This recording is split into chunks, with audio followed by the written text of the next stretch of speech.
As my dear friend Christy Winter-Scott always says, hello, everybody out there in podcast land. Her Hoop Stats, Hoopin with Christy and Debbie Antonelli, Christy Winter-Scott. This is episode 14. We have not been canceled, so we're in good shape so far, Christy. How are you? Give me an update quickly. Tell me what's going on. Oh, super fast.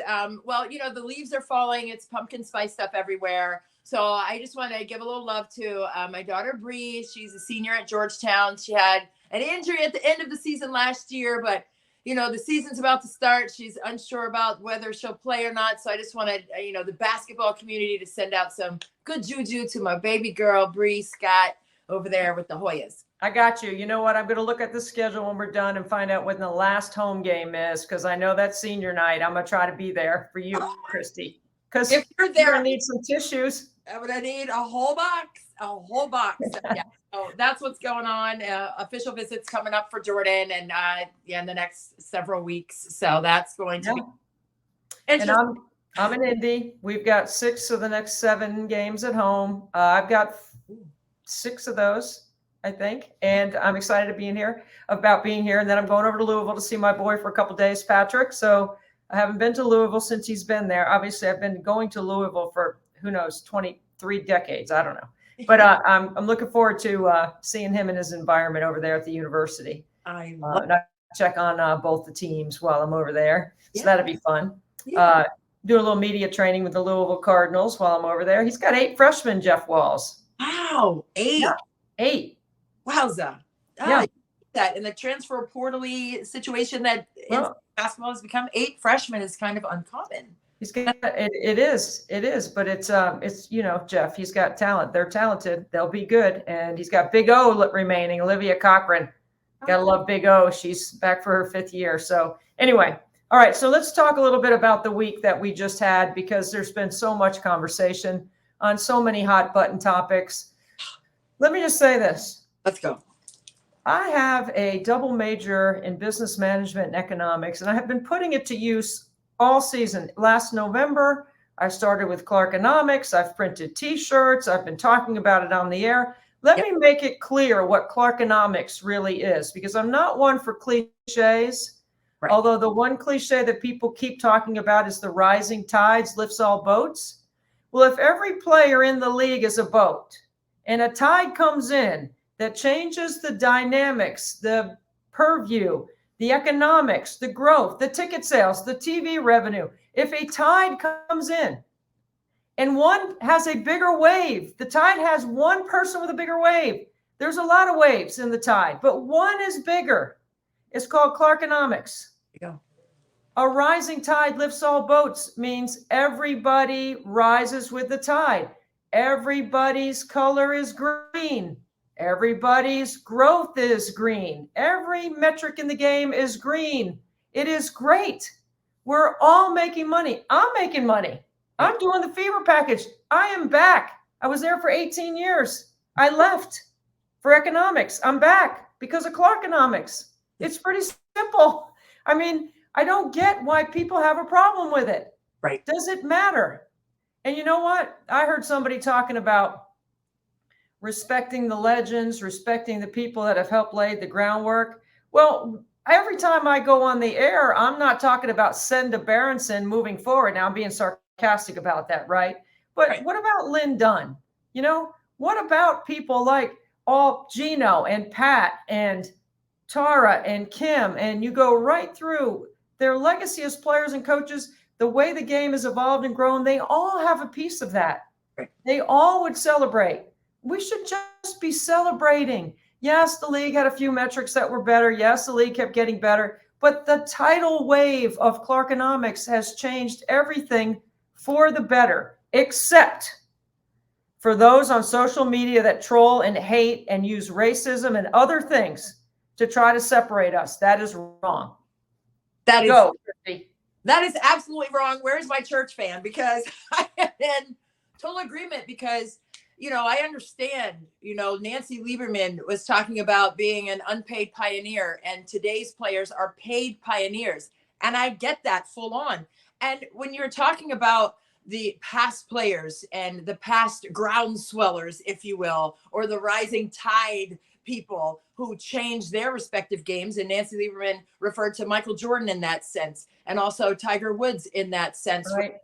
Sports, right? So every time someone today, so say LeBron does something great, you don't go back and say, well, LeBron had 30 points, but Michael Jordan did it. You know what I'm saying? Like, and we respect Michael Jordan to the utmost. We respect Tiger Woods to the utmost. You respect, players that started this entire thing, like Nancy Lieberman, right? But every time Caitlin Clark has a double points and assists, her name isn't mentioned, in the rollout. Well, Caitlin Clark with a double today, but Nancy Lieberman, she was tough in her day. Like, but that doesn't mean we don't appreciate that, right? We love every bit of our game. Yes. We had Cheryl Miller on our podcast, and we asked her, like, would you want to be playing now instead of when you did? And she said, absolutely not. Because who knows if the game would be where it is today without what I did during my era. So appreciate everyone for their contribution to our lovely game that we love so much and are passionate about it. Let's just love. Let's just be in love with the passion of the game, the teamwork of the game, the unification that sports brings our communities, period. I don't care if we're talking gender, race, whatever.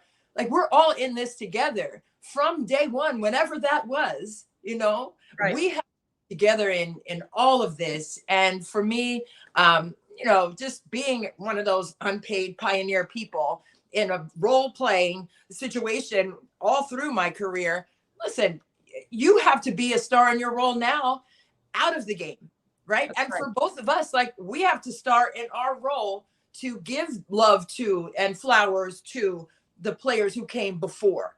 They're not forgotten. We love you. You set the standard.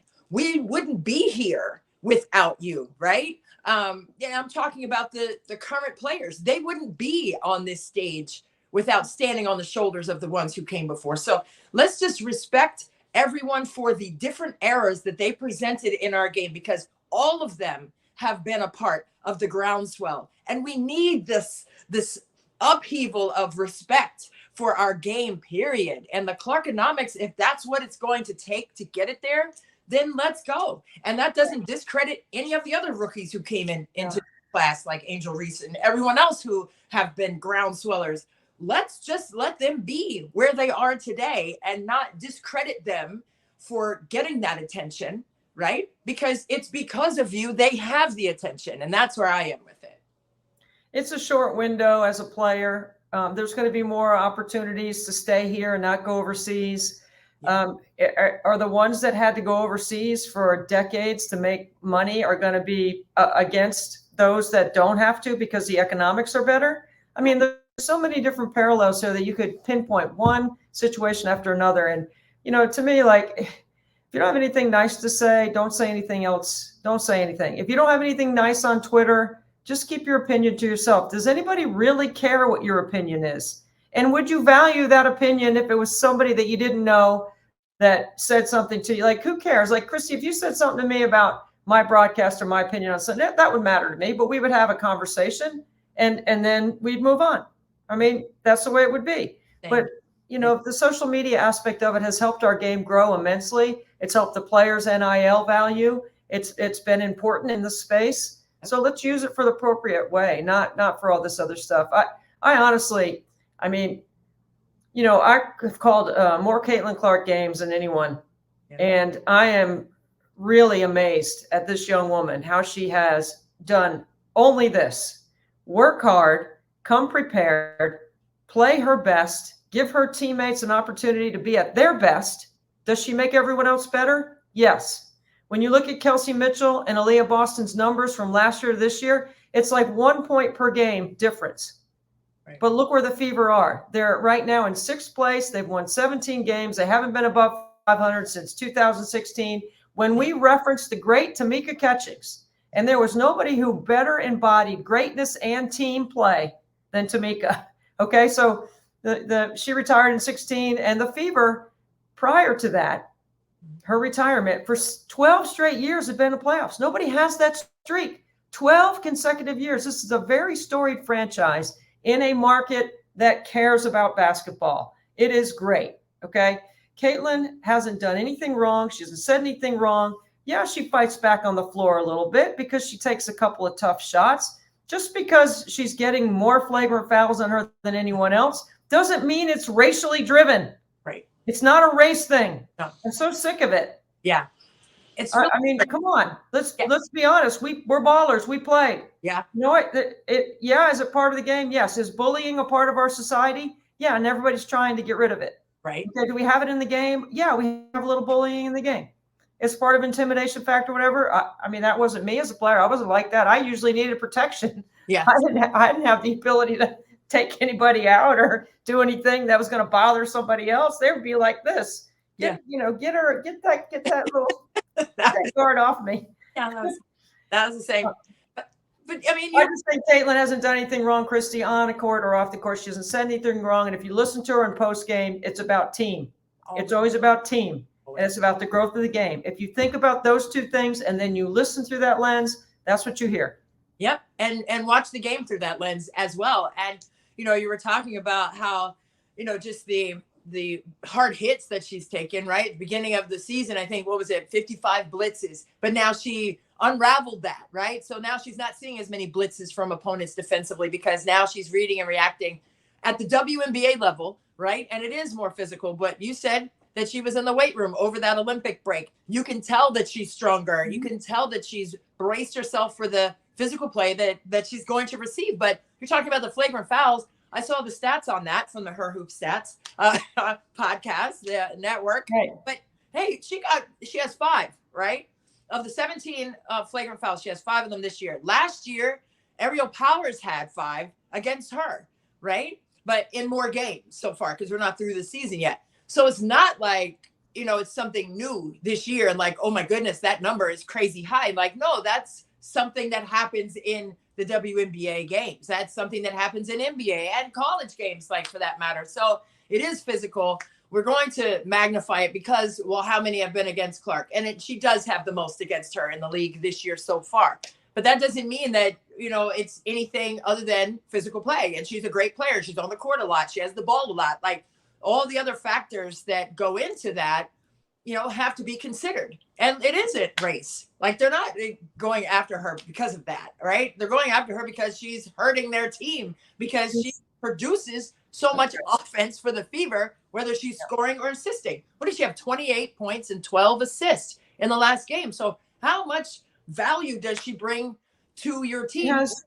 Do that. And teams want to disrupt that. So she's going to get 31 assists in 2 games against Dallas alone. Okay, so 31 in 2 games. Okay, so let me make sure everybody understands this number. She leads the league in unassisted points.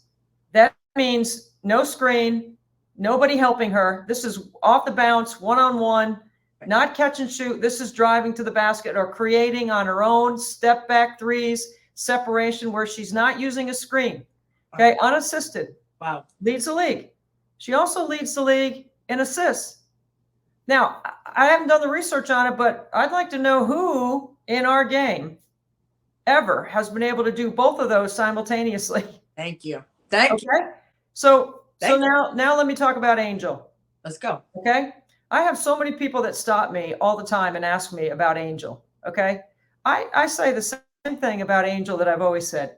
Okay. We know Angel is an incredible rebounder. What a motor. Her game is around the basket. Yes. Okay. Yep. Nobody's been able to stop her from rebounding. Nobody's been able to keep her from getting her double doubles. She is a tremendous rebounder. Yes. That is a valued skill. Is that rookie of the year material? No, it hasn't been from the beginning. Before the Olympic break, if you remember on this podcast, I said, the race is over. I mean, to me, Caitlin had won the rookie of the year before we even got to the break. Now it's quite clear. I don't even think it's fair to Angel. Right. I don't think it's fair because how many players have come into this league with something that they could do really well while they learn to adjust? Caitlin's on an accelerated steep path. She's exceptional. This is different. There were really good defenders that found a way to stay on a roster because they could defend and rebound. They could block shots. They could run the floor. They were a good screener. They provided a specialty. Yeah. Okay. Well, Angel has a specialty. How come in the 25, 27 years of the league, nobody has been able to do that except for maybe Rebecca Brunson, if you want to call it the same motor? Okay. That's exceptional. But it's unfair. Right. I just think it's unfair to Angel. Angel is a great player. Will Angel be first team, second team ballot? I don't know. Maybe second. Do we have a third team? Because I definitely would put her on that. I think it's just you, but I have to. Well, we're going to have a third team, you and me. Yeah, I'll put her on third team. I mean, and then where is Caitlin? Right. How many guards besides Kelsey Mitchell right. have played Arike? Right. All right, now, and none of the three were on the Olympic team. So what guards would you put in front of them right now? It's hard, right? That makes and look, I see the game through a guard's lens. You're a post player. I love guards. Guards control the ball, control the pace. They have the ball in their hands. They make decisions. They do all that, right? Right. It's really interesting, right? Who's a better guard? You could put Sabrina. Sabrina's had a great year, right? Yeah. Sabrina does some things that are similar to what Caitlin does, but nobody passes the ball like Caitlin. So no. And no one shoots it further out than Caitlin does. You know, we've seen all those graphics. She's beaten all the NBA guys. Yeah. And we don't, this is the first time in 14 episodes that I've actually gone off about how good Caitlin is. We've been doing this podcast. I've been patient. I've been waiting. I'm just patient because I hear all the stuff out there and I'm calling the game. So I'm there. I'm in the arenas. Yeah. They're half full or a bit more of Fever fans. It's like a home game. Yeah. There is definitely another level of cheer when Caitlin and the Fever do something, not just Caitlin now. We're in Dallas. It was the whole team. You can see Kelsey, Mitchell. Yeah. Man, I mean, come on. 36 points, man. It's ridiculous. I would, if we had, I know the 3-on-3 league's coming, but if we had one-on-one and it was just two players that I would pay to see play one-on-one right now, Kelsey and Arike. Full court, one-on-one, or half court, one-on-one. I don't care. Let them play. Give some rules, throw the ball, let them go. Those two are incredible off the bounce. They've got change of pace, change of speed. They're shifty. They can score at all three levels. They shoot with range. They can create separation off the bounce with their foot fakes, with their head fakes, with all the stuff that they do. I mean, it was a freaking offensive clinic. Like, I thought the score was going to be 110, 105. That's what I was pushing before the game. I knew that neither team could stop the other in that game in Dallas. It's going to be all offense, and it was fun. Yeah, no, I was watching that, and it was crazy. It was 100-93 was the final score in that, but Arike had 9 threes in that one, and they were, most of them were contested shots, and Kelsey Mitchell, I don't think gets enough love for her ability to score the basketball, like from all spots. You can take her off her left hand if you want to. She's going to get to that left hand somehow. If you have her on the right side, she's going to get to the opposite side. I don't know. She just has an uncanny ability not to be denied. And I think she needs to be talked about more with what she's been able to do, of course, with Caitlin setting her up, just impeccably well. But when you have half the crowd there in Dallas with Caitlin Clark jerseys on, and you said it felt like a home game, Deb, I saw afterwards, the Fever, I think, posted something where they were leaving on the bus, and it was like rock stars. Like the bus was full of rock stars, which they are, right? The Fever team, probably on the bus with them. And you saw all the fans lining the fence as they were leaving the Dallas arena. Like, what is that like, right? To travel with the team, be in the arena, and look around and see all the 22 Indiana Fever jerseys on. Well, let me say this. Ron Thulin, my man on the broadcast, says that he did the WBL and the ABL with me. Come on, man. I'm not that old. I did not do the WBL. Okay. But I will tell you, I did the ABL. Yes, I did the national package on Fox, and I think I had some local games with Ron. But Ron and I did the Big 12 together for many years. And what a great guy he is. And he was working the NBA broadcast with Nancy Lieberman on that one. Pat Boylan and I were on the other side of the floor calling the Indiana Fever broadcast for the Indiana package. But it is, I wasn't around during the Beatles. That's why I bring up the age.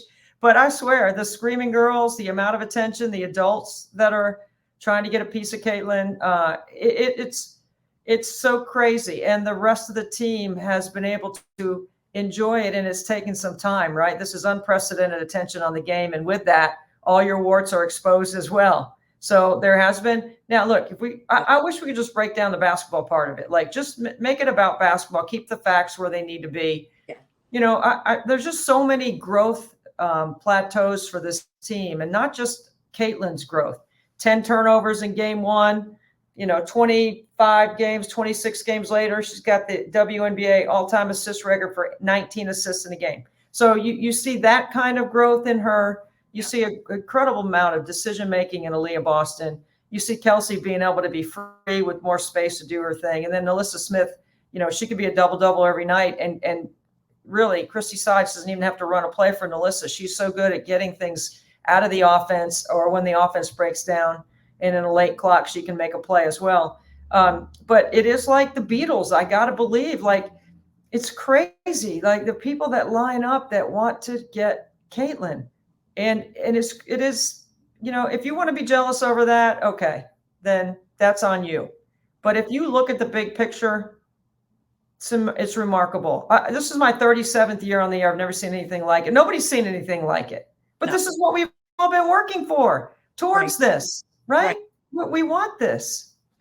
We want it. And it's like, and the same, you can see, I think Angel Reese gave kids some shoes, or was signing something after a game. And, that kind of reception, we've seen that over the years, right? But we have to embrace where the game is right now, but also respect why the game is where it is right now, right? And I think, you can look at any company, any business, it's all like that, right? That's right. Thing. And sometimes you just need, and with a business degree, I don't have that, but if you know that there are sometimes you could just be riding along, and then something pops, right? And you go with that. And that's what like you said, we've been working for this for a long time. So I just think it's so much fun to look at those little kids, boys and girls, right? Just out of their minds, jumping around and just enjoying the moment, because it's the new normal for them. This is every day for them now. Like, this is what it should be. And this is what we've wanted it to be. So let's just live in that space with love for the game. It's for the love of the game. Let's be where our feet are, right? In terms of where we are with the game, because of some fabulous and exceptional unpaid pioneers that laid the work for today. Let's on today, though, and celebrate where we are, because we're not done. We're not finished. There's still more work to do. So let's not get complacent because of all of these great things that are continuing to happen in our game because of the unpaid pioneers foundation that they set for this moment. So let's continue. Let's take it from where it is and grow it exponentially for players like Bree, for players who are in high school and middle school and elementary school that go to these summer camps, who have the big dreams and the big eyes. And you saw Maya Moore get her jersey retired when you guys played. Indiana Fever played Minnesota. Caitlin Clark was in awe of Maya Moore for her entire elementary school age time. So let's be that. Let's let these players today be that for our next generation, because when they come through, can you imagine what that will look like? The 10 and 12-year-old girls, what will that look like in the WNBA by the time they are matriculated through their school system and college, and then boom, what are they going to have because of this? And they're going to revel in that moment. And yes, we'll give Caitlin Clark and Angel Reese and this entire rookie class, credit for just moving the game forward. But wow, I can't wait to hear what they're going to say in 10 or 12 years down the line when they're in the WNBA and been impressed and impacted positively from what they've been able to see and how this game has grown to this day. Well, JC Sheldon, rookie for Dallas, grew up in Dublin, Ohio, following Ohio State, watching Kelsey Mitchell in the prime of her career, right, playing for the Buckeyes. And she's guarding her on the floor, and I mean, that's just reverence and respect to think that you could play out like one day I want to be like that. I want to be out there, and you get to do that. We will not know right now because participation in women's and girls basketball has been dropping nationally. Mm-hmm. And this is going to be another wave of what you just said. People picking up the ball, going out in the driveway and trying to emulate Diana Taurasi and Cynthia Cooper. When the game was over, as soon as the game ended, Kelsey and Caitlin went right over to Coop and took a picture with them. We caught it on camera right at the end of the game. It was great. It was showing respect, right? It was really cool. Yeah. We see that all across the league. Growing up to be, I want to be Candace Parker one day. I'm going to be tall. I want to be able to face up and handle like Candace. All of that. Kelsey Mitchell, I want to just say this because I want this to be my parting shot for today. Okay. Because it all ties back to 6 degrees of separation from my time at Kentucky and at Ohio State. So I'm watching JC, and I know how she feels about Kelsey. Yeah. Okay. And I always say Kelsey plays with her shoulder pads over her thigh pads like a running back. If you had the ball in your hands and you were going through the offensive line, if you're standing up, you got no chance. But when you're down with your pads over your thighs, right, like a running back, that's Kelsey Mitchell to me. Yeah. Which leads me to my time at Ohio State. And many people might know this, may not. But back, like when we say unpaid pioneers, we didn't even have TV. I never played on television at NC State. I never was on a game on TV. We didn't have TV. But my time at Kentucky and Ohio State, I actually put a network together so that Katie Smith in her freshman year at Ohio State could play on TV. Otherwise, there would not have been any opportunities. The only games on TV at that time was the CBS National Championship. And then the game was starting to evolve and grow, and more people were picking up some games here and there, smattered across all kinds of regions around the country. But if we had not had that TV package, maybe Katie Smith might not have been able to play in front of the amount of crowd that she played in front of. And maybe she wouldn't have been motivated to stay in the gym all summer and do what she does. And it leads me to my boss, Archie Griffin, the only two-time Heisman Trophy winner. I worked for Archie and reported directly to him. Our offices were right across the hall from each other for 4 years. And I watched him, and I cried like a baby watching him dot the I in Ohio Stadium, something that he had never done before. He had dotted the I other places, but never in the stadium. And so that's my 6 degrees of separation that gives me a parting shot, is all those phases and steps where somebody before me inspired me to think that I could put these games on, I can create this network. How am I going to do this? And then because of my position as director of marketing, I could do that. And then I sold the games and it allowed me to stay on TV. Otherwise, I may not be sitting here right now. So it allowed me. So I created my own opportunity. But now time's different. Now, does that mean that I hold back all those people that are calling games on TV that bump right from here, right to the top? Don't have any pay any dues, don't have to do anything. Don't just move right in. No. Yeah. Yeah. It's the way it is. There's nothing you can do about it. Why would you be upset about it? Right. You helped it. Now, whether they recognize it or not, that's your own ego. Right. You got to know and be solid with what you know, what you did. That's where I came up with build, serve, empower. Love that. I love that. So, wow. What a all right. Dang, what a journey, Debbie. Crazy. So, thank you for that, because who knows if you didn't do that, where we would both be in terms of the broadcasting piece and, you know, just getting that respectability again, going back to that for the women's game. And now we've seen, because of streaming, because of social media, games are streamed on X or whatever, Twitter. And now we have so many different broadcast packages for the WNBA, for college women's basketball. And just to know that the people want that, right?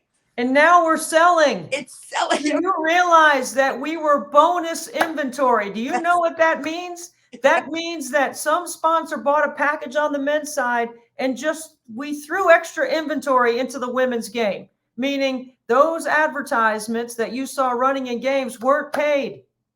Okay, so a lot of that was free. It's called bonus. You bonus the buyer by putting them in extra inventory.